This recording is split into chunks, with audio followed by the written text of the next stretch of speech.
Installe ton fils dans le débarras tout de suite.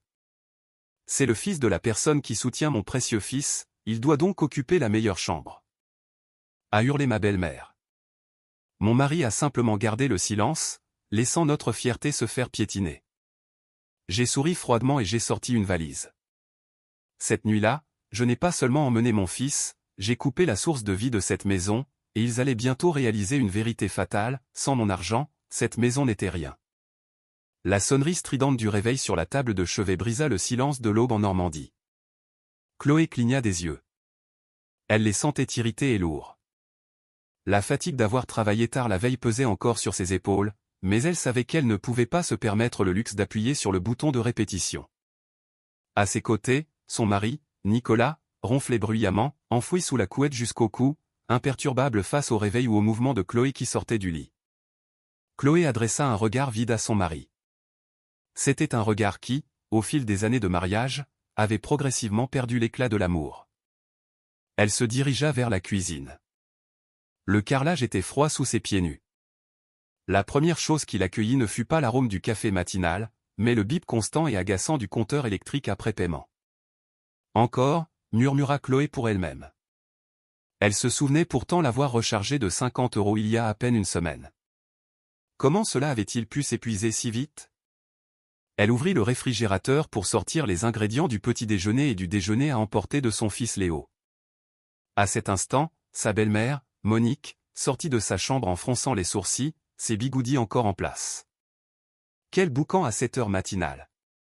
Se plaignit Monique sans même saluer sa belle-fille. Elle s'approcha de la fontaine à eau pour boire un verre puis regarda le compteur au mur près de la porte de service. Recharge ça, Chloé.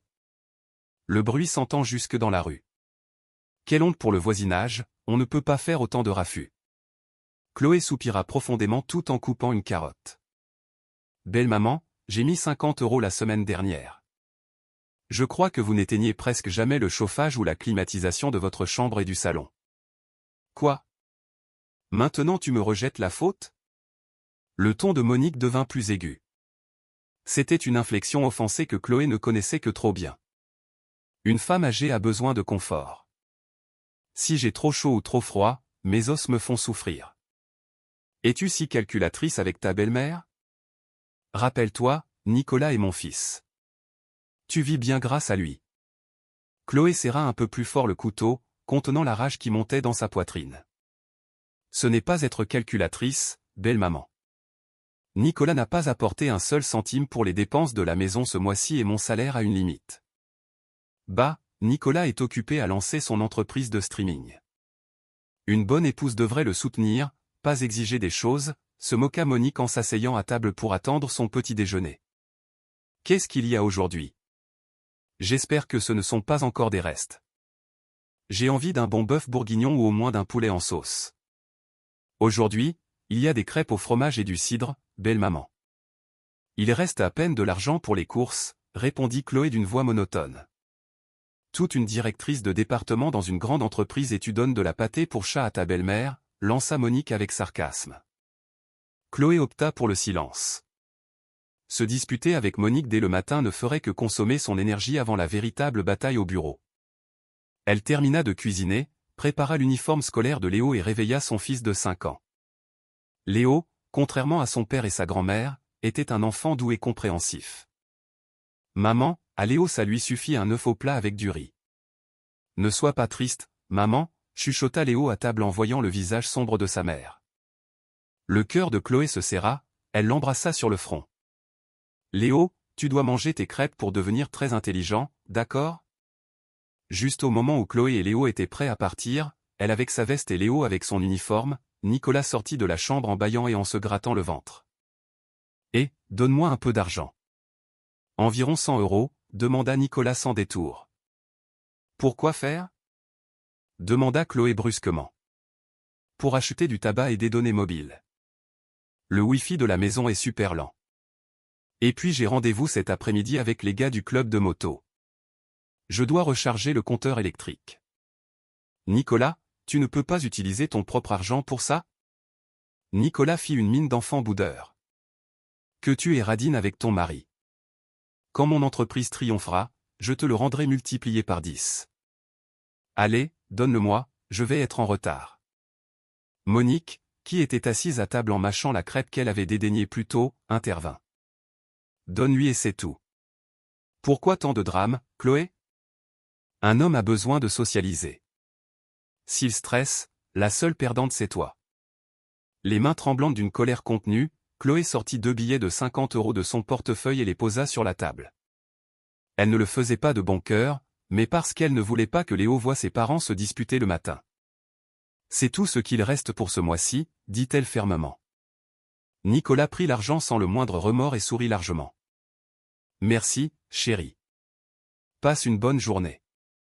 Chloé sortit de la maison avec Léo. Au volant de la Citroën 2CV dont elle payait seule les traites, une larme solitaire roula sur sa joue. Elle ne se sentait pas comme une épouse, mais comme un distributeur de billets ambulants qui ne fonctionnait que pour dispenser de l'argent. Cet après-midi-là, Chloé rentra chez elle épuisée. Un problème d'audit au travail lui avait pris la tête toute la journée. La seule chose qu'elle désirait était une douche chaude, serrer Léo dans ses bras et dormir. Mais en ouvrant la porte du gîte, une odeur intense de nourriture envahit ses narines. Ce n'était pas l'arôme modeste du petit déjeuner. Cela sentait le ragoût de veau, le poulet rôti et les gratins. Chloé fronça les sourcils. D'où venait l'argent pour tout cela? Dans la cuisine, Monique s'affairait avec un sourire radieux sur le visage, une mine complètement différente de celle renfrognée qu'elle montrait à Chloé chaque matin. « Ah, Chloé, tu es déjà là », salua Monique avec une amabilité inhabituelle. « Viens, allez, épluche un peu de fruits. » Chloé posa sa mallette. « Il se passe quelque chose, belle maman? Pourquoi avez-vous cuisiné autant? Et d'où avez-vous sorti l'argent? » J'ai pris un peu d'argent dans le tiroir de ta coiffeuse. Je te le rendrai quand j'y penserai, répondit Monique avec légèreté, comme si prendre de l'argent sans permission était la chose la plus normale du monde. Chloé resta bouche bée. Cet argent était pour les frais de scolarité de Léo le mois prochain, belle maman. Bon, tu gagneras plus. Ne sois pas si dramatique, je t'apporte de bonnes nouvelles. Monique coupa court à la protestation de Chloé avec un enthousiasme débordant. Manon va venir. Elle va rester ici un bon moment. Manon, la protégée de Nicolas, la femme que Monique adorait comme une fille. Une femme qui jusqu'à présent vivait dans la ville voisine, profitant d'une vie de luxe. Rester ici? Combien de temps? Demanda Chloé. Un mauvais pressentiment lui parcourut la nuque. 1 mois ou 2, peut-être. Il s'avère que son luxueux appartement est en pleine rénovation. Elle va le décorer dans un style classique français. Et tu sais, la poussière n'est pas bonne pour le petit Lucas, alors elle restera ici en attendant, expliqua Monique avec fierté. Chloé savait que c'était un mensonge. La semaine précédente, une vieille amie à elle qui travaillait dans une banque lui avait soufflé qu'une partie des actifs du mari de Manon avait été saisie, mais Chloé ne voulut pas jouer cette carte tout de suite. Tu vas devoir faire un peu plus d'efforts, continua Monique en reprenant son ton autoritaire. Manon n'est pas habituée aux tâches ménagères, alors tant qu'elle est ici, la maison doit être impeccable, le linge à jour et il doit toujours y avoir de délicieux repas préparés. S'il le faut, prends quelques jours de congé pour la recevoir comme elle le mérite. Le sang de Chloé commença à bouillir. Belle maman, je travaille. Je suis directrice de département. Je ne peux pas demander des vacances pour servir Madame Manon, qui est parfaitement en bonne santé. Le visage de Monique s'assombrit. Comme tu es devenue arrogante. Manon est une invitée. C'est une personne très importante pour ton mari. Ça te coûte tant que ça de demander quelques jours? Regarde là, elle, sans travailler dehors. Elle prend soin de son homme. Elle sent toujours le parfum, pas comme toi qui sens la sueur. Eh bien, dit à la parfumée Madame Manon de donner un coup de main pour les tâches, lança froidement Chloé. Je suis fatiguée, belle maman. Je vais prendre une douche. Chloé partit dans sa chambre, laissant derrière elle sa belle-mère se plaindre longuement de son ingratitude. Dans la chambre, Nicolas avait son casque sur les oreilles, absorbé par un jeu sur son mobile, complètement inconscient que sa femme venait d'être essorée physiquement et émotionnellement. Chloé se regarda dans le miroir. Les cernes, le visage épuisé. Jusqu'à quand devrait-elle supporter cet enfer de mariage? Le lendemain, c'était samedi. Le désastre arriva sous la forme d'un taxi qui s'arrêta devant le gîte. Manon descendit avec d'énormes lunettes de soleil et une robe de créateur, bien que Chloé sût que c'était une imitation de première qualité. Derrière elle, son fils de 6 ans, Lucas, descendit d'un bond en criant et en donnant des coups de pied dans la portière. « Tata Monique !» cria Manon d'une voix mielleuse, les bras ouverts. Monique courut recevoir sa personne préférée comme si c'était une reine. « Au ciel, ma jolie fille et mon Lucas. Ah, le petit-fils de mamie. Comme tu es beau. » Leur bagage était démesuré, 5 grandes valises et plusieurs cartons. Quel type de rénovation nécessitait de déménager une garde-robe entière? À peine entré, Lucas courut dans toute la maison sans enlever ses chaussures, laissant des traces de boue sur le sol que la femme de ménage, que Chloé payait à la semaine, venait de laver, car Monique détestait passer le balai. « Lucas, enlève tes chaussures s'il te plaît, » lui dit Chloé avec amabilité. Manon la foudroya du regard. « Ah, ma fille, les enfants sont comme ça. Ne sois pas si stricte. Tu nettoieras plus tard, puisque tu es à la maison aujourd'hui. » Chloé respira profondément. « Calme, Chloé, calme. » Léo était assis tranquillement sur le tapis du salon, construisant un vaisseau spatial complexe avec ses Legos. C'était un enfant concentré et méticuleux. À côté de lui se trouvait sa tablette éducative. En voyant les jouets de Léo, Lucas fonça droit sur lui. Sans demander la permission, il lui arracha le vaisseau Lego presque terminé. « Donne-le-moi » cria-t-il brusquement. « Attention, cousin Lucas, ça se casse facile, » dit Léo inquiet. Crac. Lucas écrasa délibérément le Lego contre le sol, le réduisant en miettes.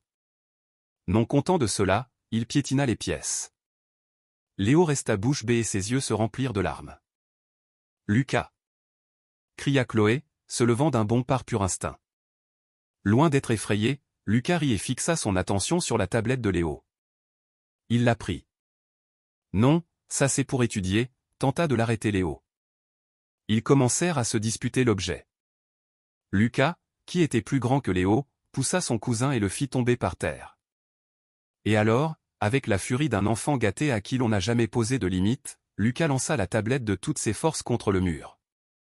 Vlan. L'écran de la tablette vola en éclats et s'éteignit. Il y eut 2 secondes de silence dans le salon, suivi immédiatement par les pleurs inconsolables de Léo. Mon Dieu! Chloé courut serrer son fils dans ses bras. Elle vit la tablette détruite, celle qu'elle avait achetée en économisant pendant 3 mois pour les applications éducatives de Léo. « Manon, éduque ton fils !» cria Chloé en perdant le contrôle. Manon, qui mangeait des biscuits sortis d'une boîte, mit les mains sur ses hanches. « Et, Chloé, pourquoi tu cries sur mon fils? C'est la faute du tien d'être si égoïste. S'il lui avait prêté le jouet avant, tu crois que Lucas se serait fâché? Quel drame pour une tablette bon marché. » Monique sortit de la cuisine avec un plateau de jus de fruits. « Qu'est-ce qui se passe? Pourquoi tout ce raffut? Regardez ça, tata Monique. » Chloé a crié sur Lucas et l'enfant a eu peur. « Et tout ça parce que Léo ne voulait pas partager ses jouets », mentit Manon en déformant les faits. Monique regarda immédiatement Chloé avec dureté. « Chloé, tu es si radine avec ton neveu. Ça suffit. Quelle honte. La tablette, on en achète une autre et point barre. Pauvre Lucas, il est bouleversé parce que c'est un nouvel environnement pour lui. Léo aurait dû céder. Qu'il cède? » La voix de Chloé tremblait. « On a poussé mon fils, on a cassé ses affaires et c'est lui qui doit céder. » Nicolas sortit de sa chambre en se grattant la tête. « Pourquoi tant de bruit? On ne peut pas laisser quelqu'un se reposer. » Lucas a poussé ton fils et a cassé sa tablette, l'informa Chloé en espérant une étincelle de la figure paternelle qu'il était censé être. Nicolas regarda la tablette cassée puis Manon qui faisait sa victime. « Allez, Chloé. Les gosses jouent brutalement. Je la recollerai plus tard avec de la superglue. Ne mets pas Manon mal à l'aise. Elle vient juste d'arriver. » Chloé regarda les 3 adultes devant elle, son mari, sa belle-mère et la protégée de son mari. Aucun d'eux ne traitait son fils comme une personne. Elle ne dit rien de plus, prit Léo qui pleurait encore, entra dans sa chambre et ferma la porte à clé. Ce jour-là, une décision grande, dure et froide comme la pierre, commença à se solidifier dans son esprit. Cette nuit-là, l'air de Normandie était étouffant. La canicule précédant les orages d'été était à son apogée. L'ambiance à table était tendue. Chloé se contentait de donner à manger à Léo en silence. Pendant ce temps, Manon et Monique discutaient avec animation de leurs amitiés, comme si l'incident de l'après-midi n'avait pas eu lieu. « Ouf, qu'il fait chaud dans cette maison », se plaignit Manon en s'éventant avec la main. « Je crois que la climatisation de la chambre d'amis est cassée », tâta Monique. Elle souffle de l'air mais ne refroidit rien. « Vraiment ?» demanda Monique inquiète. « Oui. Et Lucas ne peut pas dormir avec la chaleur. Il a la peau très sensible et ça lui donne des éruptions cutanées. Pauvre petit Lucas, faudrait pas que la peau de mon enfant s'abîme, exagéra Manon. Lucas, qui était à côté en jouant avec le volume du portable au maximum, ajouta « J'ai chaud. S'il fait chaud, je veux rentrer à la maison. » Monique devint nerveuse. Elle ne pouvait pas permettre que Manon et Lucas soient mal à l'aise. Ses yeux parcoururent la pièce jusqu'à s'arrêter sur la porte de la chambre principale, celle que partageaient Chloé, Nicolas et Léo, puisque Monique avait transformé la chambre de Léo en débarras il y a longtemps. La chambre principale était la seule pièce avec une climatisation réversible de dernière génération que Chloé avait achetée le mois précédent, car Léo, qui était asthmatique, avait besoin d'un air frais et propre. Monique se leva et s'approcha de Chloé qui faisait la vaisselle, et lâcha la bombe. « Chloé » dit Monique d'un ton décidé. Chloé se tourna sans fermer le robinet. « Oui, belle maman ? À partir de ce soir, et tant que Manon sera là, déplace tes affaires. Libère la chambre principale. » Chloé ferma le robinet. Le bruit de l'eau cessa, ne laissant que le bourdonnement silencieux du réfrigérateur. « Qu'est-ce que vous voulez dire ? Lucas ne peut pas dormir à cause de la chaleur. La clim des invités est une antiquité. Votre chambre est la plus fraîche et spacieuse, donc Manon et Lucas dormiront là-bas, et quand le père de l'enfant viendra, ils l'utiliseront aussi. Et où dormons-nous, Nicolas, Léo et moi ? Demanda Chloé d'une voix calme mais tranchante. Monique pointa du doigt la porte arrière au fond de la cuisine, un petit espace de 2x3 mètres utilisé depuis longtemps pour empiler de vieux cartons, des balais et du bric-à-brac. Un débarras. Le débarras du fond est vide, il suffit de le balayer un peu. Tu mets un tapis et ça suffit. Léo est petit et ne prend pas beaucoup de place. Et vous deux, vous n'allez que dormir, non ? Pendant la journée vous travaillez. Vous n'avez pas besoin d'une bonne chambre. Chloé sentit son sang se glacer. Vous êtes en train de me dire que mon fils, votre petit-fils, qui fait de l'asthme, doit dormir dans un débarras plein de poussière ? Pour Lucas ? Monique mit les mains sur les hanches, le visage durci. Écoute-moi bien, Chloé. Lucas est le fils d'une personne qui soutient mon précieux fils, c'est donc comme s'il était mon propre petit-fils. Il mérite la meilleure chambre de cette maison. On ne peut pas toucher à un seul de ses cheveux. Installe ton fils dans le débarras. Les enfants, il faut les endurcir un peu. Ne les lève pas comme une mauviette. Et cette maison est à moi. Même si je n'ai pas encore fait le changement de nom sur l'acte de propriété de ton défunt beau-père, elle est à moi, donc mes règles sont la loi. Depuis la table, Manon souriait victorieuse. C'est vrai, Chloé. Léo est un enfant de famille normale, mais notre Lucas sera l'héritier d'une grande lignée. Ce n'est pas la même classe. Chloé regarda Nicolas, qui fumait sur la terrasse. La porte-fenêtre était ouverte, il avait tout entendu. Nicolas, l'appela-t elle. Nicolas se retourna à contre-cœur. Ta mère veut que notre fils dorme dans le débarras. Tu es d'accord ? Nicolas jeta son mégot et soupira longuement, comme si Chloé était le fardeau le plus lourd du monde. Chloé, cède un peu, s'il te plaît. C'est juste pour un moment et ma mère a raison. Ça fera du bien à Léo de s'endurcir un peu. Arrête de discuter, les voisins nous entendent. À cet instant, le fil fin qui avait soutenu la raison et la patience de Chloé durant les 5 dernières années se rompit. On n'entendit aucun claquement, mais son écho remplit la poitrine de Chloé d'une émotion terriblement claire. Elle ne se fâcha pas, elle ne cria pas, au contraire, elle sourit. Un sourire qui n'atteignait pas ses yeux. D'accord, belle maman. D'accord, Nicolas, si c'est ce que vous voulez. Tu as raison. Léo ne mérite pas d'être dans la chambre principale. Il mérite quelque chose de bien mieux que n'importe quelle pièce dans cette maison infernale. C'est bien que tu sois raisonnable, dit Monique, satisfaite, croyant avoir gagné. Allez, va ramasser vos affaires. Lucas se couche à 21h. Oui, répondit Chloé sèchement. Chloé marcha vers la chambre principale. Elle ne prit pas un balai pour nettoyer le débarras. Elle sortit une grande valise du haut de l'armoire. Avec des mouvements rapides et efficaces, elle y mit tous ses vêtements. Les tenues de travail, celles de maison, les sous-vêtements et les habits de Léo. Les jouets qui lui restaient, ses comptes.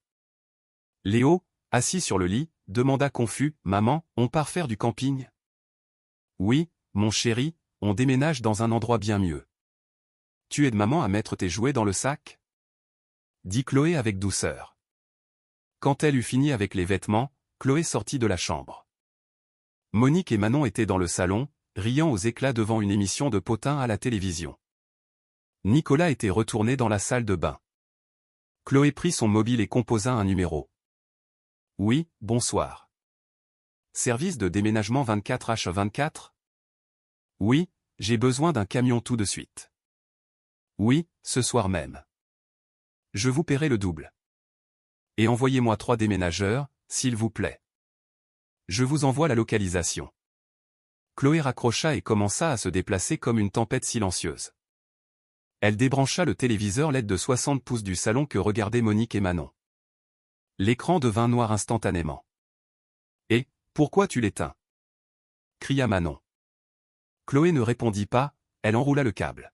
« C'est ma télé. Je l'ai achetée et la facture est à mon nom. »« Mais qu'est-ce que tu fabriques ?» Monique se leva les yeux écarquillés. « Je fais mes valises, » répondit Chloé. Tranquillement, elle se dirigea vers la cuisine, ouvrit le grand réfrigérateur à 2 portes, sortit tout ce qu'il y avait dedans, le bœuf bourguignon, les gratins, les œufs, le jus et laissa tout sur le sol de la cuisine. « Chloé, tu es devenue folle ?»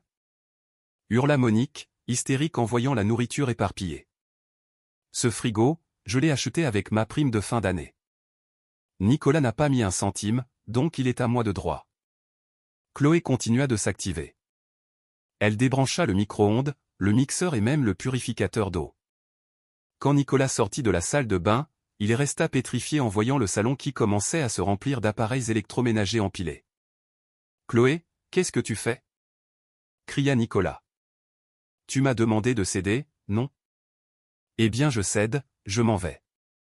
Et comme le lit, la climatisation, la télé, le frigo et même le canapé de cette maison, je les ai achetés à la sueur de mon front, je les emporte tous. » On entendit le bruit d'un camion s'arrêter devant le gîte. 3 hommes robustes entrèrent. « Excusez-leur, Madame Chloé. »« Qu'est-ce qu'on doit charger ?» demanda l'un d'eux. « Tout, monsieur, sauf ce vieux buffet bancal et ces chaises en osier horribles sur la terrasse. Et démontez les climatisations de la chambre principale et de celle d'amis maintenant, s'il vous plaît. »« Non, pas la clim. » cria Manon. « Lucas a trop chaud. Il y a un ventilateur dans le débarras. »« Manon, utilise-le, » répondit Chloé froidement. Nicolas essaya d'attraper brusquement le bras de Chloé. « Ne fais pas un scandale, les voisins nous voient. Rentre dans la chambre. » Chloé se dégagea de la main de Nicolas avec une force qu'il ne l'imaginait pas avoir. Ses yeux brûlaient. « Ne me touche pas. J'ai beaucoup supporté, Nicolas. J'ai payé l'électricité, l'eau, j'ai cuisiné pour ta mère et je t'ai même donné de l'argent pour tes vices. Et la récompense, c'est que vous mettiez mon fils dans un débarras. » Chloé fixa Monique, qui maintenant, pâle de colère et de peur, voyait ses meubles luxueux être chargés un par un dans le camion. « Comme vous l'avez dit, belle maman, votre précieux petit-fils mérite le meilleur traitement. Profitez de cette maison avec votre précieux fils. Mais rappelez-vous, sans ce distributeur de billets, cette maison n'est qu'un bâtiment vide. » Chloé prit la main de Léo, qui tenait un ours en peluche. Elle se dirigea vers la gare pour prendre le TER. La maison était maintenant presque vide, il ne restait qu'un tapis fin, la vieille armoire de Monique et le jeu de chaises en osier qui grinçait. Ni télévision, ni réfrigérateur, ni même les luxueux rideaux que Chloé avait confectionnés elle-même. « Paré ne revient jamais. » cria Monique d'une voix brisée, essayant de sauver les restes de son orgueil. Ne viens pas pleurer et supplier aux pieds de Nicolas quand tu te verras à la rue. Chloé sourit. Cette fois, c'était vraiment le sourire de quelqu'un qui vient de se libérer des chaînes aux chevilles. Adieu, belle maman, profitez de votre palais. Chloé monta dans le TER avec Léo. Le train s'éloigna, laissant derrière lui le gîte, maintenant sombre et silencieux. Derrière, Nicolas restait sur la terrasse vide, étourdi, et à l'intérieur de la maison chaude sans climatisation, les pleurs de Lucas commençaient à résonner. Cette nuit-là, pour la première fois en 5 ans, Chloé ressentit la véritable liberté. Le silence qui enveloppait la maison était étouffant. Plus lourd que l'air chaud piégé à l'intérieur, l'horloge marquait 23 heures. Cela faisait 10 minutes que le camion avec les dernières affaires de Chloé était parti, laissant seulement des marques de pneus sur le gravier et un vide absolu dans la maison. Monique, Manon et Nicolas étaient debout au milieu de ce qui ressemblait maintenant à un terrain de football vide, qui était avant le salon. Le sol carrelé blanc, autrefois couvert par un tapis persan dont Monique était si fière pour recevoir les visites, était maintenant nu. Les murs étaient tachés, avec des marques rectangulaires plus propres là où pendaient avant des tableaux, une horloge murale et l'énorme téléviseur.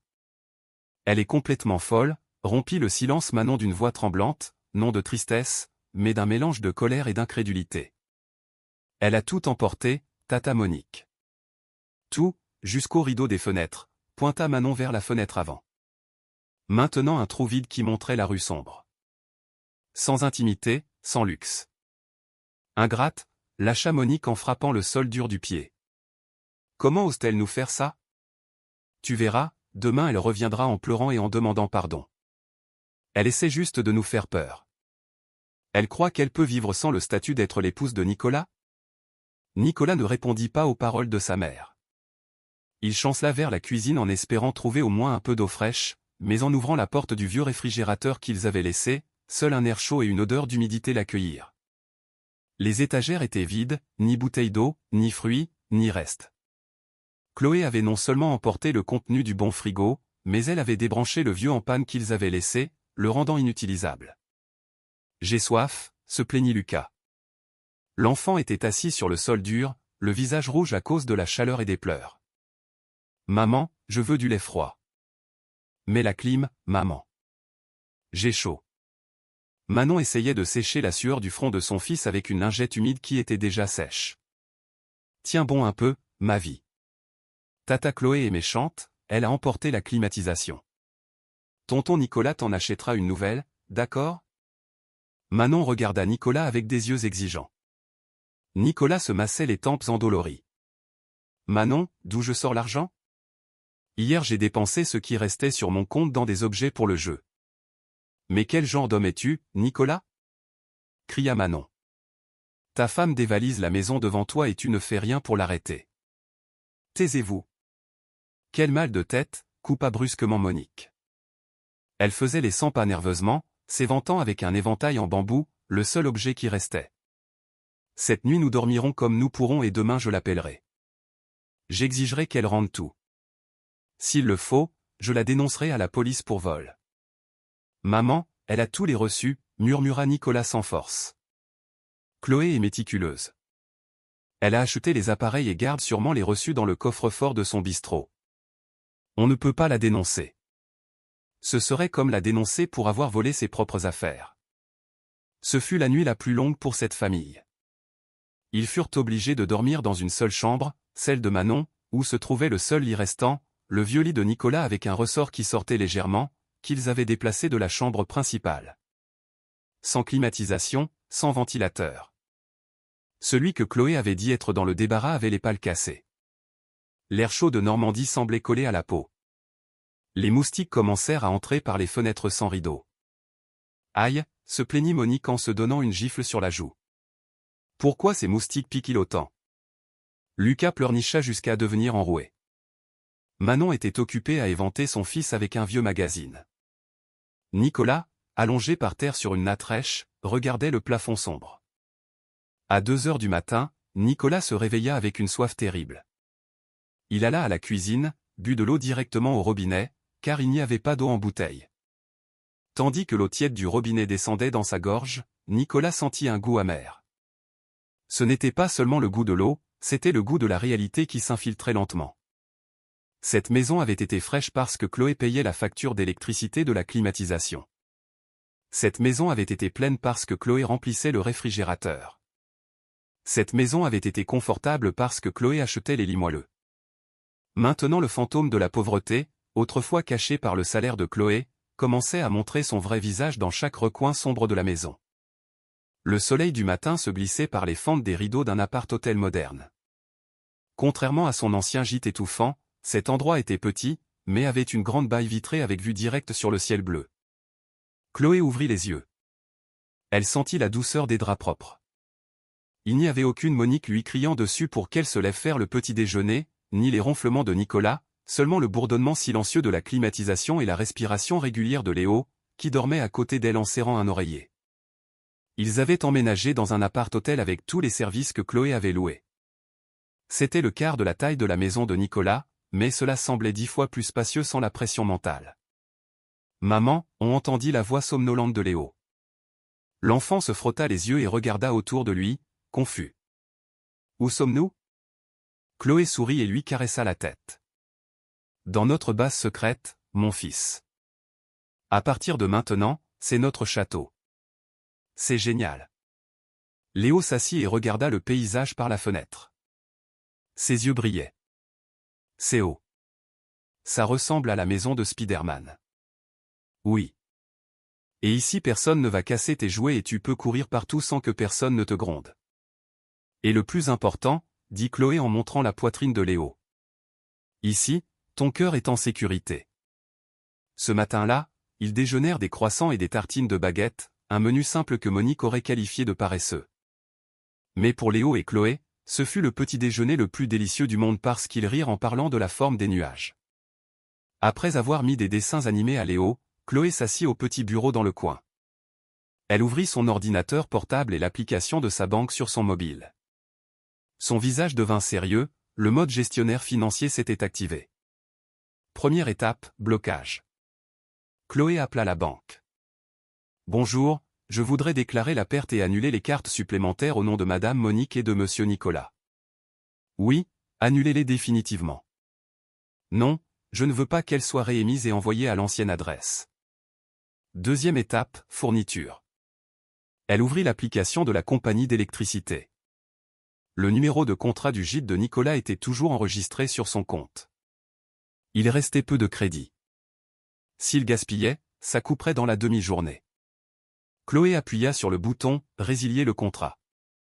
À partir de maintenant, le bip du compteur de cette maison n'était plus son problème. Troisième étape, communication. Elle ouvrit WhatsApp. Elle avait plus de 50 appels manqués de son mari et de sa belle-mère et des dizaines de messages pleins d'insultes, de menaces et de supplications qui sonnaient faux. Belle-maman, et, garce, rends-moi ma télé. Lucas veut voir les dessins animés. Belle-maman, tu vas aller en enfer ? Le mari est sacré. Nicolas, chéri, le compteur BIPE. Recharge-le avec 20 € s'il te plaît. Aie pitié de ma mère. Chloé ne répondit à aucun. Elle changea sa photo de profil, qui était avant une photo de famille des trois, pour une d'elle souriant, radieuse, avec la tour Eiffel en fond, une photo éditée représentant sa vision du futur. Et ensuite, son doigt appuya sur le bouton « Bloquer » pour les contacts de Monique, Manon et Nicolas. C'est fini, murmura Chloé. Elle ferma le mobile. Cet après-midi-là, Chloé emmena Léo nager à la piscine du complexe. Léo riait aux éclats en l'éclaboussant d'eau. Pour la première fois en 5 ans, Chloé vit Léo être un enfant dans toute sa plénitude. Dans l'eau fraîche et rafraîchissante, Chloé lava les derniers vestiges de toutes les humiliations qui lui collaient à la peau. Elle savait que le chemin à venir ne serait pas facile. Être mère célibataire était un grand défi, mais au moins maintenant le volant était fermement entre ses mains. 3 jours après le départ de Chloé, la maison de Nicolas ressemblait à un navire naufragé. Les déchets d'emballage de restauration rapide s'accumulaient dans un coin du salon parce que personne ne prenait la peine de les sortir. La vaisselle sale s'empilait dans l'évier de la cuisine, attirant les fourmis. « Nicolas, pourquoi il n'y a pas d'eau au robinet ?» cria Manon depuis la salle de bain. Nicolas, qui était allongé sur un tas de vieux cartons faisant office de canapé, se leva d'un bond. « Quoi ? Comment ça il n'y en a pas ? Je suis au milieu du savonnage. J'ai la tête pleine de mousse et l'eau a fait un petit filet puis s'est coupée. Manon sortit avec les cheveux pleins de mousse, enveloppés dans une serviette. Son visage était rouge de colère. Nicolas alla vérifier le compteur d'eau à l'entrée. Il y avait un scellé rouge et une facture clouée sur la clôture. Un avis de coupure pour impayé de 3 mois. Un total de 1 250 €. Les jambes de Nicolas flanchèrent. Il s'avérait que Chloé n'avait pas payé l'eau les 3 derniers mois. Non, un instant. Chloé payait toujours à temps. Nicolas se souvint que Chloé lui avait dit « Nicolas, paie l'eau s'il te plaît. Je te fais le virement ». Mais Nicolas avait utilisé cet argent pour acheter des objets de jeu et avait oublié de payer. Je le ferai plus tard, avait-il pensé. Maintenant, à cause de sa négligence, il se retrouvait sans eau. Et maintenant on fait quoi? Cria Manon hystérique. La mousse du shampoing lui piquait les yeux. Va au supermarché et achète de l'eau en bouteille, Nicolas, vite, ordonna Monique en s'éventant, le cou plein d'éruptions cutanées, et au passage recharge le compteur électrique. Il BIPE depuis ce matin et ma tête va exploser.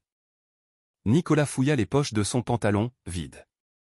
Dans le portefeuille qui était sur le bureau, il n'y avait qu'une vieille pièce de 2 € et un ticket de distributeur avec un solde de 5 €. Maman, je n'ai pas d'argent, dit Nicolas d'une voix à peine audible. Pas un centime. Et ton salaire? Mon salaire est une misère, maman. Le SMIC. Et je l'ai dépensé hier dans la traite de la moto. Normalement, Chloé. Nicolas s'arrêta. Ce nom était désormais tabou, mais sa fonction manquait désespérément. Ne prononce pas son nom. Lâcha Monique. Alors, avec quoi on se lave? On va rester dans le noir? Manon regarda Nicolas avec des yeux pleins d'espoir. Tu as un mari riche. Demande-lui de t'envoyer un peu d'argent pour les frais. Le visage de Manon pâlit. C'est qu'il est en voyage d'affaires hors de la ville et il n'a pas de réseau, et ma carte de débit a été avalée par le distributeur hier. C'était des excuses bon marché. En réalité, le mari de Manon avait déjà entamé la procédure de divorce et lui avait coupé tout accès financier en découvrant les dettes que Manon avait accumulées avec des prêts en ligne. Manon n'avait pas fui chez Monique pour une rénovation, mais pour échapper aux créanciers. Mais ce secret, elle le gardait jalousement. Et bien que ta mère paie pour le moment, dit Manon en essayant de changer de sujet. Monique souffla et alla dans sa chambre, d'où elle revint avec un petit porte-monnaie. Elle sortit 2 billets de 50 €. C'est tout ce qu'il reste pour les dépenses. J'allais acheter du poulet, mais maintenant on devra le dépenser en eau et électricité. Vous êtes des inutiles. Vous ne donnez que des soucis à votre vieille mère. Nicolas arracha l'argent et courut au supermarché. Quand il revint avec 2 bidons d'eau et un ticket de recharge électrique de 20 €, il tomba sur une scène pathétique. Comme la salle de bain était dans le noir, l'ampoule avait grillé et il n'y avait pas de rechange. Manon se rinçait les cheveux avec de l'eau en bouteille sur la terrasse avant. La voisine d'à côté, qui balayait sa cour, la regardait et commérait. Nicolas sentit sa fierté d'homme et de chef de famille s'effondrer. Ce soir-là, bien qu'ils aient de la lumière, ils dînèrent des nouilles instantanées en sachet, partageant un paquet pour 2. Lucas pleura parce qu'il ne voulait pas manger cette soupe bon marché et aqueuse. Je veux une pizza. Je veux un hamburger. Cria l'enfant en jetant le bol en plastique et en renversant les nouilles par terre. Lucas. Lui cria Nicolas, qui avait atteint la limite de sa patience. Ne crie pas sur mon petit-fils, le défendit immédiatement Monique. C'est normal qu'il se fâche s'il a faim. Celui qui doit penser à gagner de l'argent, c'est toi. Mets-toi à livrer des repas ou fais quelque chose, n'importe quoi. Nicolas sortit de la maison et s'assit sur la terrasse sombre pour allumer sa dernière cigarette. La fumée s'éleva dans l'air et se dissipa comme l'avenir de son mariage. Il commençait à réaliser une terrible vérité. Ces factures n'étaient que le début. Le mois suivant viendrait la taxe foncière, la taxe d'ordures ménagères, les charges de copropriété, Internet. Sans Chloé, il n'était rien. Il était un parasite qui avait perdu son hôte. Une semaine passa et la situation dans la maison empira. L'odeur de poubelle pourrie imprégnait l'atmosphère car, n'ayant pas payé les charges, le concierge ne ramassait pas les sacs accumulés à l'entrée. Les mouches volaient dans la maison. Monique, assise sur la chaise en osier qui grinçait, regardait sa boîte à bijoux. Il restait peu de choses dedans, seulement quelques bracelets en or de faible pureté qu'elle avait achetés il y a des décennies. « Je vais devoir vendre ces bracelets, dit Monique d'une voix lourde. Pour qu'on puisse manger la semaine prochaine. Manon, qui se peignait les ongles bien que le vernis fût déjà écaillé, tourna la tête rapidement. Tata Monique, ne vendez pas tout. Gardez quelque chose pour que je puisse m'acheter mes crèmes. L'eau d'ici est très mauvaise et ma peau s'abîme. Toi, tu ne penses qu'à te pomponner. Lui lança Monique. Cette fois, elle ne défendait plus sa petite fille gâtée. L'estomac vide brouille l'affection. Lucas n'a que la peau sur les os et toi tu continues à t'inquiéter pour tes crèmes. Celle qui devrait penser à gagner de l'argent, c'est toi. Appelle ton mari. Je t'ai déjà dit qu'il n'a pas de réseau. Se défendit Manon d'une voix aiguë. Nicolas entra dans la maison avec une mine épuisée. Il venait de rentrer du travail et était exténué. Il était tombé en panne d'essence avec sa moto et avait dû la pousser sur 2 kilomètres. Il y a quelque chose à manger ? Demanda-t-il sans force. Non, répondit Manon brusquement. Tant que ta mère ne revient pas de la vente de l'or, il n'y a pas de nourriture. Nicolas, frustré, donna un coup de pied dans la porte de la salle de bain. Comment en est-on arrivé là ? Demande-le à ta femme. Celle qui s'est tirée, répliqua Manon. Tout ça, c'est de ta faute ? Explosa finalement Nicolas en pointant Manon du doigt. Si tu n'étais pas venu avec ton fils gâté, Chloé ne serait pas partie. Chloé est une femme patiente. La seule chose qu'elle ne supportait pas, c'était qu'on méprise Léo. À cause de toi, pour m'avoir demandé la chambre principale, j'ai perdu ma femme et ma source de revenus. Quoi ? Maintenant c'est ma faute ? Manon se leva les yeux écarquillés. Tu es un mari pathétique. Tu ne sais pas contrôler ta propre femme. Tu aurais dû être plus ferme. Tu es mou. Si tu étais un vrai homme, tu l'aurais traîné de force à la maison et tu lui aurais pris l'argent. J'ai essayé, mais elle a changé de numéro. Et son bistrot est protégé par des vigiles, cria Nicolas. Taisez-vous tous les deux, cria Monique en jetant la boîte à bijoux par terre. Les bracelets en or roulèrent sur le sol. J'ai mal à la tête. Elle va exploser. Soudain, Monique se tint la poitrine et s'effondra sur le sol sans force. Elle avait du mal à respirer. Maman ! Crièrent Nicolas et Manon, horrifiés. Ils coururent vers elle. Les comprimés, mes comprimés ? Halta Monique. Nicolas fouilla dans les tiroirs, mais le pilulier était vide. Les comprimés pour l'hypertension de Monique, qui coûtaient 300 € la boîte, Chloé les achetait habituellement ponctuellement au début de chaque mois. Maintenant le flacon était vide depuis 3 jours. Ils sont finis, Manon, cria Nicolas terrorisé. Eh bien va les acheter. Et l'argent ? Ils se regardèrent l'un l'autre, pris de panique. Finalement, Nicolas ramassa un des bracelets en or par terre. Je vais vendre ça tout de suite à la bijouterie de la place. Surveille ma mère. Nicolas sortit en courant, essaya de démarrer la moto et se souvint qu'il n'avait pas d'essence. Il lâcha un juron et commença à courir à toute vitesse vers la place, à 1 kilomètre de là.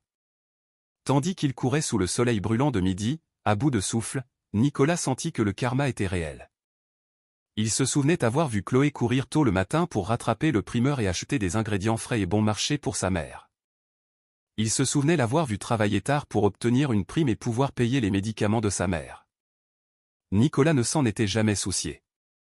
Maintenant, l'asphalte brûlant qui lui cuisait la plante des pieds et les tomes qui se cassèrent à mi-chemin semblaient lui dire « Voilà ce que ça fait de lutter seul. » Ça fait mal, n'est-ce pas, Nicolas ? En arrivant à la bijouterie, le propriétaire regarda le bracelet avec méfiance. C'est de l'or de basse pureté, mon ami. Le design est vieux et c'est très rayé. Je ne peux pas te donner plus de 120 €. Quoi ? Mais ça a coûté plus de 600 €. Protesta Nicolas. C'était à l'époque. C'est à prendre ou à laisser. Nicolas n'avait pas d'autre choix. Il prit les 120 € d'une main tremblante. Avec cet argent, il ne pouvait pas payer les médicaments, la nourriture et l'électricité en même temps. Il devait choisir et le choix était amer. Le lendemain, Nicolas décida de faire quelque chose de désespéré.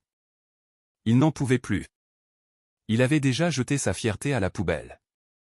Il devait récupérer Chloé, coûte que coûte. Il mit sa meilleure chemise, bien qu'elle fût un peu froissée car il l'avait repassée lui-même maladroitement, remplit le réservoir de la moto avec l'argent qui lui restait de la vente de l'or et conduisit jusqu'au quartier chic de la ville où travaillait Chloé. Le bâtiment semblait imposant. Nicolas entra dans la réception d'un bistrot très haut de gamme, frais et parfumé, un contraste brutal avec sa maison qui sentait les ordures. « Je viens voir la directrice Chloé », dit Nicolas au maître d'hôtel. « Elle a rendez-vous ?»« Je suis son mari », dit Nicolas avec fermeté, un peu offensé. Le maître d'hôtel le regarda de haut en bas. Ses vêtements élimés, ses chaussures poussiéreuses et son aspect négligé le rendaient suspect. « Un instant, s'il vous plaît. » 10 minutes plus tard, Chloé descendit. Nicolas eut le souffle coupé. Chloé semblait différente. Elle portait un tailleur bleu marine cintré. Elle s'était coupé les cheveux en un carré moderne et son visage était radieux. Il n'y avait aucune trace de cerne. On la voyait belle, imposante, élégante. « Qu'est-ce que tu fais ici ?» demanda Chloé d'une voix neutre. Ils s'écartèrent dans un coin de la terrasse pour ne pas attirer l'attention. Chloé. Nicolas essaya de lui prendre la main, mais elle fit un pas en arrière. « Reviens à la maison, Chloé. Ma mère est malade. Hier elle a failli faire une crise cardiaque parce qu'elle n'avait pas ses médicaments. Tu n'as pas de cœur? Si ta mère est malade, c'est la responsabilité de ses enfants. Toi et Manon. Pourquoi tu me cherches moi? Répondit Chloé froidement. On n'a pas d'argent, Chloé. Tu sais ce que je gagne. Et Manon, il s'avère qu'elle est ruinée. Pense à Léo. Ça lui fera de la peine de savoir que sa grand-mère est malade. Ne mentionne pas Léo. Les yeux de Chloé devinrent tranchants comme des couteaux. Léo est heureux et ne demande pas après la grand-mère qui a voulu le jeter dans un débarras. Chloé, s'il te plaît. Je me suis trompé. Pour le débarras. J'ai perdu la tête. Je rendrai sa chambre à Léo, mais s'il te plaît reviens, ramène tes affaires.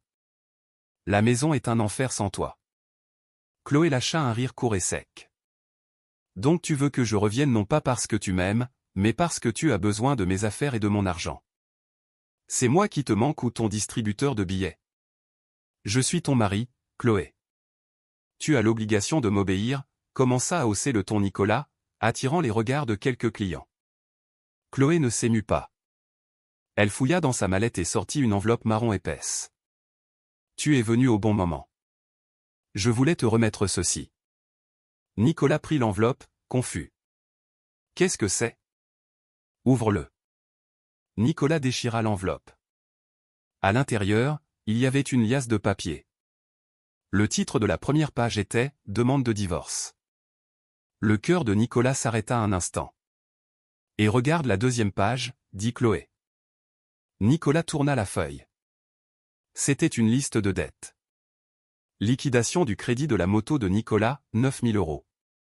Réparation du toit du gîte de Monique, 5 000 €. Facture d'hôpital de Monique de l'année dernière, 3 000 €. Prêt personnel à Nicolas, 4 000 €. Dette totale de Nicolas envers Chloé, 21 000 €. J'ai tous les justificatifs des virements. J'ai laissé passer parce qu'on était mariés. Mais comme tu as commencé la guerre en virant mon fils, maintenant je vais être tout aussi calculatrice, expliqua Chloé avec fermeté. Bah, Chloé, tu es folle? Je n'ai pas autant d'argent. Les mains de Nicolas tremblaient violemment. Eh bien vends ta précieuse moto ou dis à Manon de vendre ses sacs d'imitation. Ça m'est égal. Chloé regarda sa montre brillante. Ma pause est terminée. Soit tu pars de toi-même, soit j'appelle la sécurité pour qu'ils te sortent pour dérangement. Sans attendre de réponse, Chloé fit demi-tour et s'éloigna, ses talons aiguilles résonnant avec confiance. Nicolas resta planté au milieu de ce bistrot luxueux avec les papiers du divorce dans la main gauche et la liste des dettes dans la droite. Il se sentit petit, très petit, comme un grain de poussière sur le sol en marbre reluisant. Dehors, à travers les vitres, le ciel nuageux semblait se préparer à décharger un orage sur la tête sans protection de Nicolas. Un an passa. Pour Chloé, le temps n'était plus un ennemi qui la poursuivait avec des factures, mais un ami qui l'aidait à reconstruire les pièces de sa vie. Dans un lotissement exclusif en périphérie, un SUV blanc reluisant tourna pour entrer dans la cour d'une belle maison de campagne au style moderne. Le portail automatique s'ouvrit lentement. Chloé descendit du siège conducteur et Léo, maintenant en CP, descendit de l'arrière. Léo avait beaucoup grandi. Il était plus robuste, la peau soignée et un regard intelligent. Il ne restait aucune trace du petit enfant qui craignait qu'on lui casse ses jouets.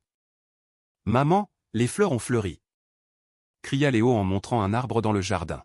« Qu'elles sont belles, mon fils !»« On les arrosera ensemble tout à l'heure », répondit Chloé avec un sourire. Aujourd'hui était un jour spécial. Chloé venait de signer l'acte d'achat de cette maison, payant la compte comptant.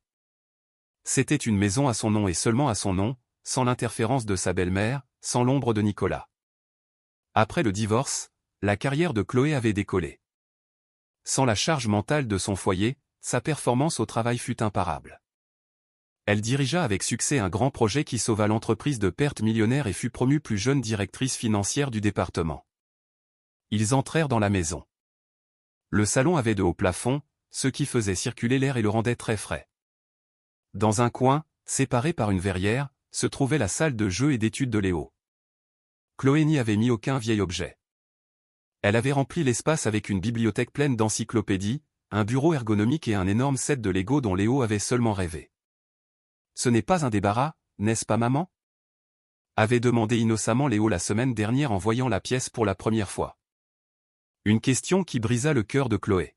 « Non, ma vie, c'est ton royaume. Personne ne peut entrer ici sans ta permission, » lui dit Chloé avec fermeté. Alors, cet après-midi-là, Chloé était assise sur le canapé en cuir moelleux, buvant un thé chaud et observant Léo faire diligemment ses devoirs de mathématiques. Le mobile de Chloé vibra. C'était une notification de son avocat. Avocat, directrice Chloé. La vente aux enchères du gîte au nom de votre défunt beau-père, que monsieur Nicolas avait hypothéqué, s'exécutera demain matin à la banque. Assisterez-vous ? Chloé lut le message sans aucune émotion. Nicolas avait été vraiment stupide.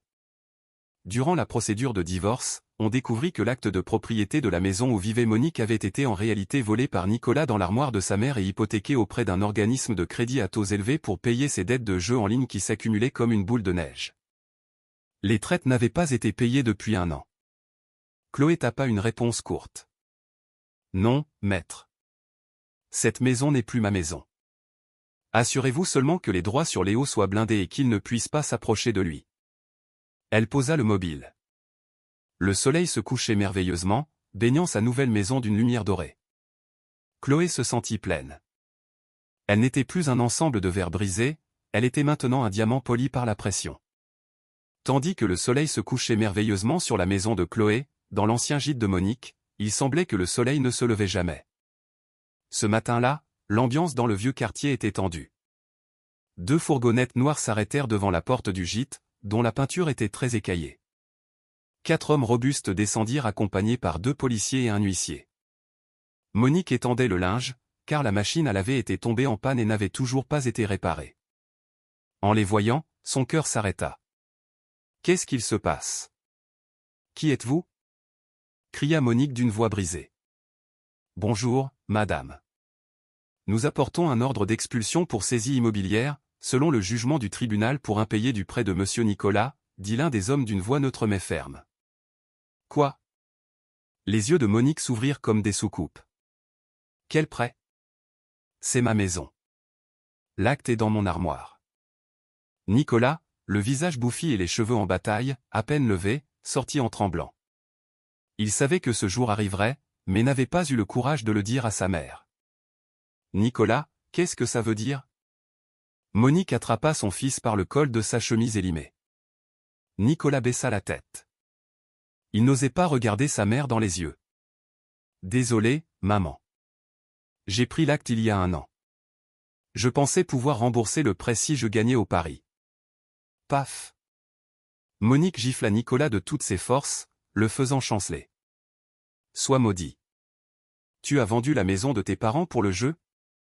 Où as-tu la tête ? Madame, s'il vous plaît, collaborez, interrompit l'homme de la banque.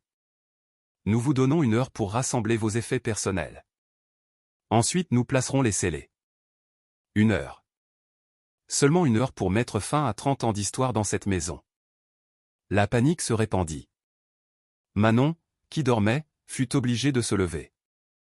Elle cria hystériquement, non pour la tristesse de perdre la maison de ses souvenirs, mais pour la honte d'être vue par les voisins. « Tu es fou, Nicolas. Maintenant, où vais-je vivre ?» lui hurla Manon en lui jetant un oreiller. Au lieu de crier, « Aide à faire les valises !» lui répondit Nicolas, frustré. Ils commencèrent à mettre leurs affaires dans des cartons de nouilles instantanées à toute vitesse.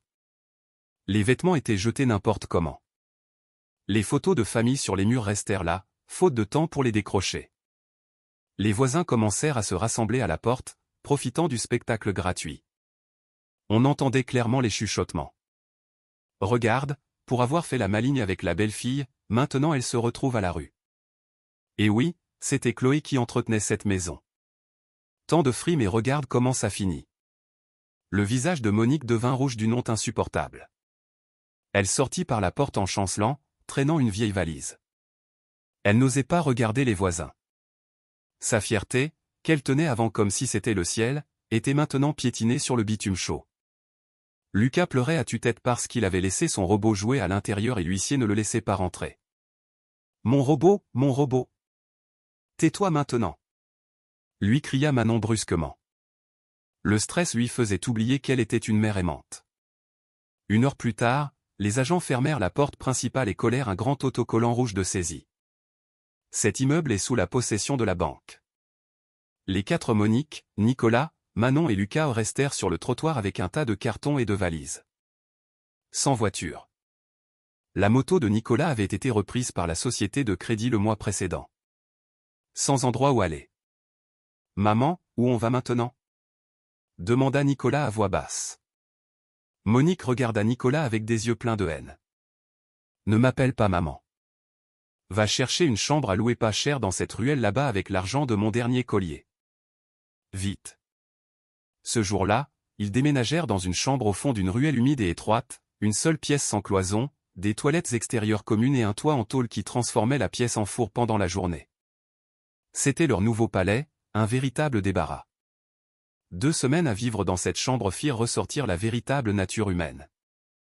L'air dans la pièce était humide, un mélange étouffant de l'odeur de sueur de 4 personnes. Nicolas passait ses journées assis dans un coin, apathique, se lamentant sur son sort sans penser à travailler. Monique tomba malade, avec une toux qui empirait, mais sans argent pour aller chez le médecin. La plus grande charge retomba sur Manon. L'argent de la vente du collier s'épuisait. Manon, qui avait vécu dans le luxe, se sentait en enfer. Elle ne pouvait plus supporter les pleurnicheries de Lucas demandant des bonbons, les plaintes de Monique lui demandant de cuisiner quand il n'y avait que du riz et du sel, et la présence inutile de Nicolas. Une nuit, alors que tous dormaient ou faisaient semblant de dormir à cause de la faim, Manon s'assit sur le seuil de la chambre. Elle prit son mobile et envoya un message à son nouveau petit ami, un homme amateur de vie nocturne qu'elle avait rencontré sur une application de rencontre. L'homme lui avait promis une place dans son appartement, mais à une condition, sans bagages et sans enfant.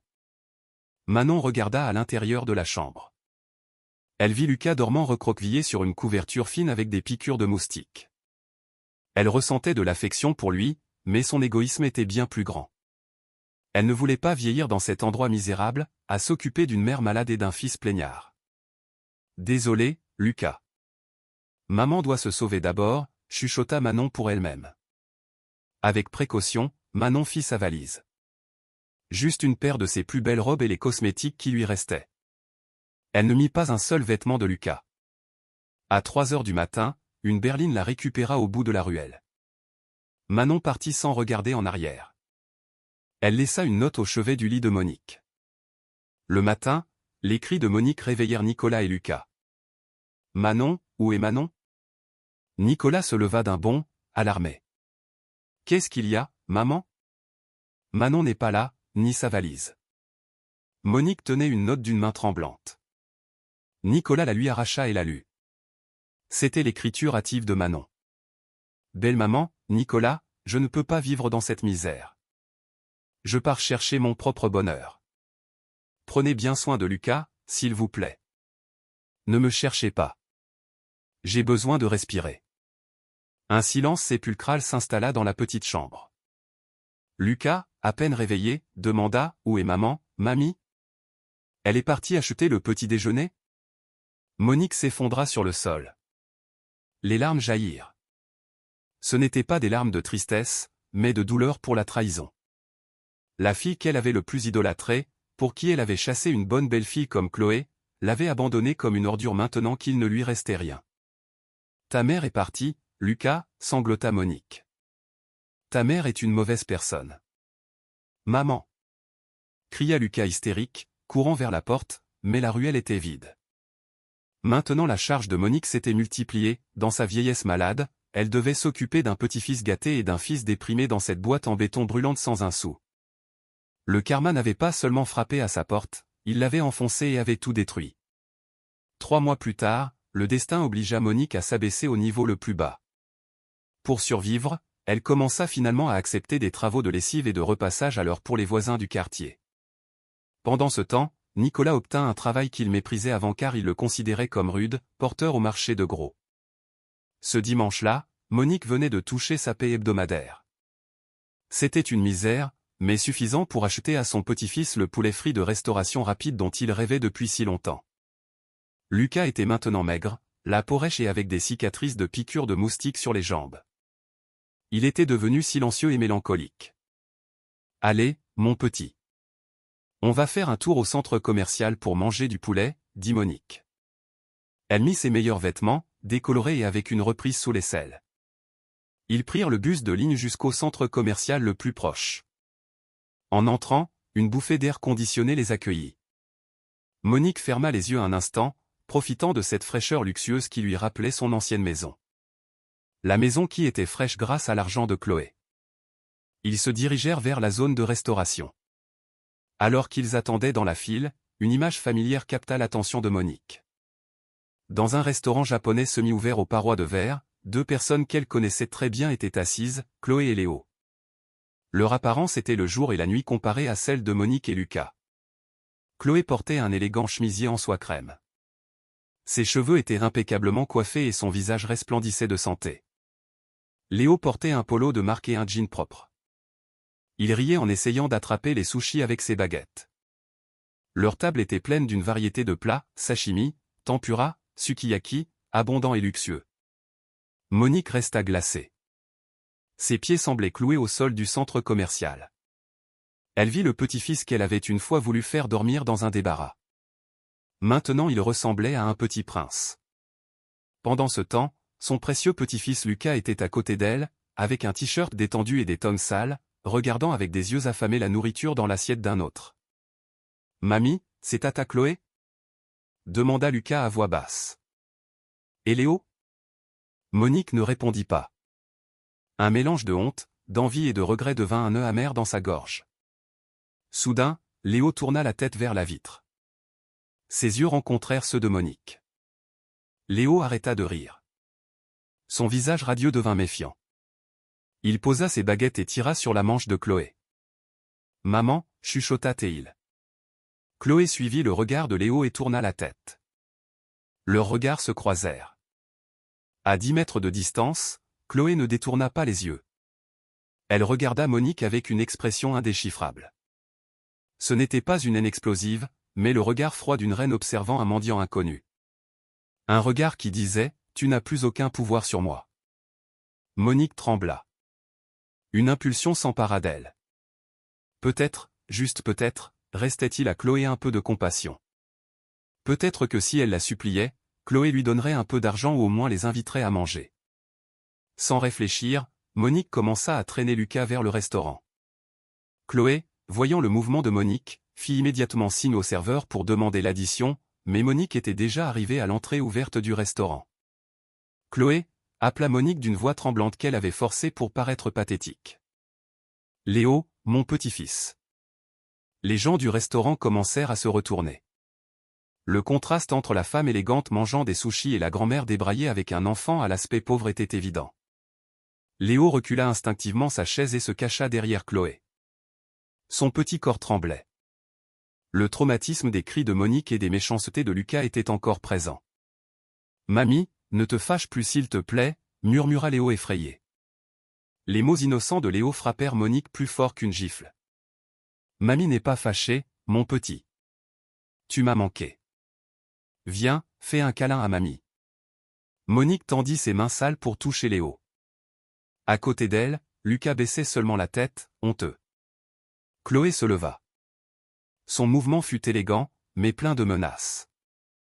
Elle s'interposa devant Léo, devenant un bouclier humain. Pas un pas de plus. La voix de Chloé était basse, mais on l'entendit clairement au-dessus du tintement des couverts du restaurant. Monique s'arrêta. Chloé, je voulais juste saluer mon petit-fils. Il me manquait. Nous passons un mauvais moment en ce moment. Chloé, regarde Lucas. Il est si maigre. Il ne te fait pas pitié? Monique commença à jouer la carte de la compassion, ou du moins celle de l'image de Chloé en public. Chloé regarda Lucas du coin de l'œil. Elle ressentait de la compassion en tant qu'être humain, mais elle se souvenait comment Lucas avait lancé la tablette de Léo et comment sa mère, Manon, avait insulté son fils. Pitié? Répliqua Chloé avec ironie. Où était votre compassion quand vous avez voulu que votre petit-fils asthmatique, mon fils, dorme dans un débarras plein de poussière? Où était votre compassion quand vous avez laissé Lucas détruire psychologiquement mon fils? Le visage de Monique pâlit. Certains clients du restaurant commencèrent à chuchoter. La sympathie qu'ils auraient pu ressentir initialement pour la vieille dame changeait maintenant de direction. C'était il y a longtemps, Chloé. J'ai perdu la tête. Des trucs de vieux, tenta de s'excuser Monique. S'il te plaît, Chloé, partage un peu de ta chance, juste un peu pour que Lucas mange quelque chose de bon. C'est aussi ton neveu. Chloé sortit le portefeuille de son sac. Les yeux de Monique brillèrent. Elle crut qu'elle allait recevoir de l'argent. Chloé sortit un billet de 50 € mais ne le donna pas à Monique. Elle appela le serveur. Excusez-moi, préparez 2 menus à emporter, s'il vous plaît. Pour cette dame. Qu'il mange dehors. Non, pas ici. Je ne veux pas que mon fils perde l'appétit. Chloé donna l'argent au serveur, pas à Monique.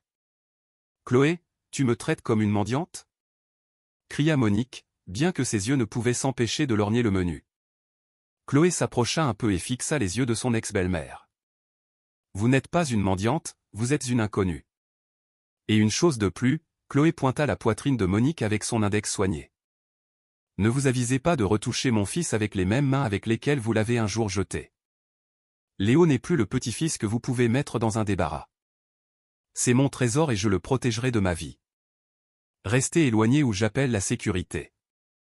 L'aura de Chloé était si imposante que Monique, sans s'en rendre compte, fit un pas en arrière. Chloé se rassit, prit la main de Léo et lui dit avec douceur, « Allez, continue de manger, ma vie, n'aie pas peur. » Monique resta plantée à la porte du restaurant, étourdie. Elle avait été humiliée d'une manière très élégante. Un serveur s'approcha et lui remit la nourriture à emporter. Les mains tremblantes de colère et de honte, Monique arracha les sacs et partit de là comme l'éclair, traînant Lucas. Dans un coin isolé près des escalators, Monique pleura inconsolablement en mangeant avec Lucas le menu que Chloé leur avait donné. La nourriture était délicieuse, très délicieuse, mais c'était comme avaler des épines. Chaque bouchée lui rappelait qu'elle avait jeté un diamant pour garder un caillou et qu'elle devrait vivre avec les conséquences jusqu'au jour de sa mort. Le soleil de midi au marché de Gros brûlait la peau sans pitié. L'odeur d'ordures pourries, de légumes flétris et de sueur humaine se mélangeait en un arôme qui oppressait la poitrine. Nicolas portait un sac d'oignons de 50 kg sur le dos, ses jambes tremblaient. Ce dos, autrefois habitué à s'appuyer sur une chaise de gaming confortable dans une chambre climatisée, criait maintenant de douleur à chaque instant. « Hé, Nicolas, dépêche-toi, le camion doit partir !» lui cria un contremaître à l'aspect rude. « Oui, chef, » répondit Nicolas en haletant. La vue de Nicolas commença à se brouiller. Sa tête palpitait.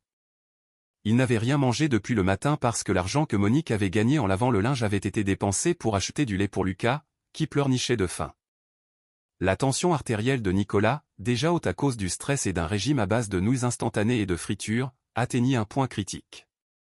Juste quand Nicolas posa le pied sur une planche de bois pour monter dans la benne du camion, le monde autour de lui s'inclina soudainement. Le brouhaha du marché s'éteignit, remplacé par un sifflement long et douloureux dans ses oreilles. Boum.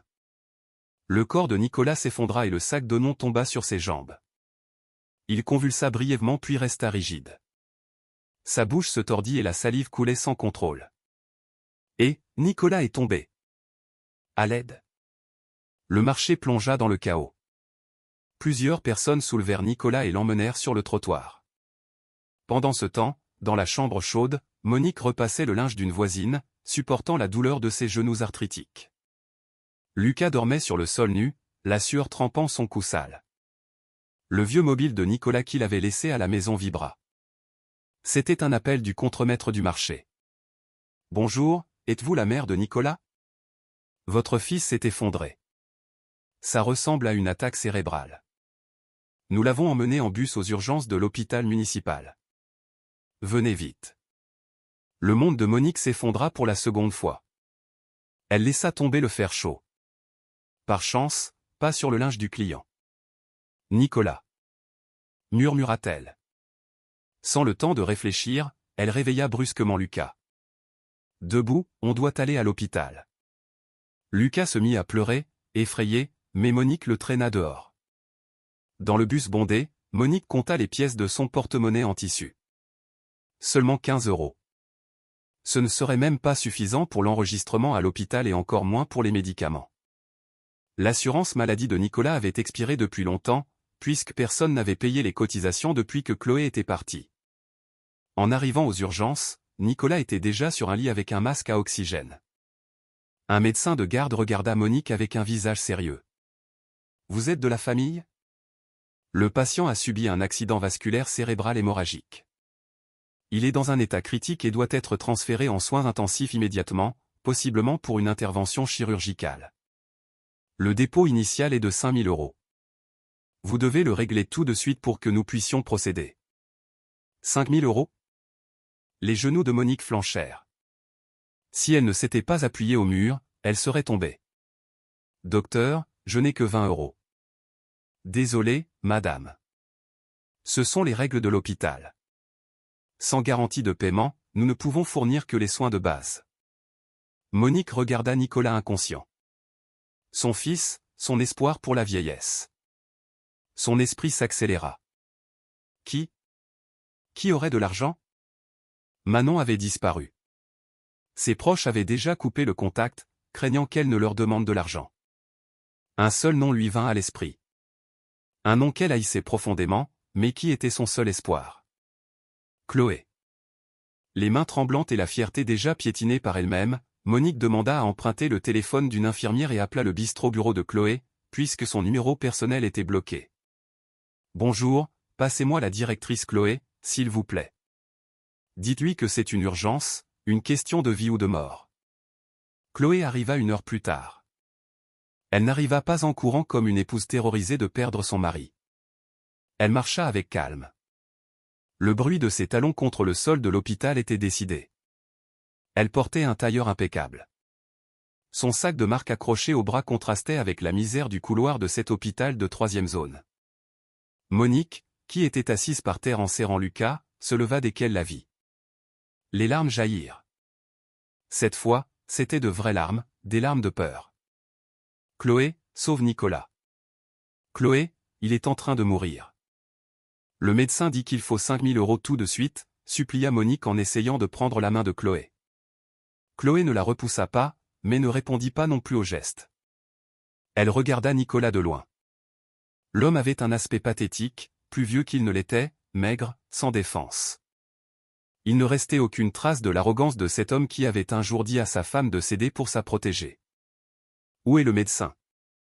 demanda Chloé d'une voix neutre. « Il est là, Chloé.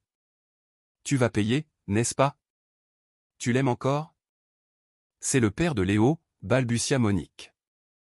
Chloé se dirigea vers le guichet de l'administration. Monique la suivit avec un visage plein d'espoir. « Infirmière, je vais payer les frais d'urgence et le dépôt d'admission du patient Nicolas, » dit Chloé. « Ah, merci, ma fille. » s'exclama Monique à voix haute, faisant se retourner les gens. « Je savais que tu étais une bonne belle-fille. Je savais que tu ne nous laisserais pas tomber. Chloé sortit sa carte de crédit. Mais s'il vous plaît notez, infirmière. Je ne couvrirai que les frais d'une chambre partagée de 6 lits. Sans amélioration de chambre ni installation VIP, seulement le traitement standard pour lui sauver la vie. Le sourire de Monique s'effaça en un instant. Une chambre de 6, Chloé? Nicolas a besoin de tranquillité. Ces chambres ont 6 personnes, il y fait chaud et elles sont bruyantes. Comment peux-tu mettre ton mari dans une chambre de 6 avec tout l'argent que tu as? Mets-le dans une individuelle. Chloé se retourna. Son regard traversa les yeux de Monique. L'ambiance devant le guichet se calma soudainement. L'infirmière et d'autres visiteurs tendirent l'oreille. Vous avez oublié, n'est-ce pas? La voix de Chloé était tranquille, mais suffisamment forte pour que toute la salle l'entende. Une fois, vous-même avez dit.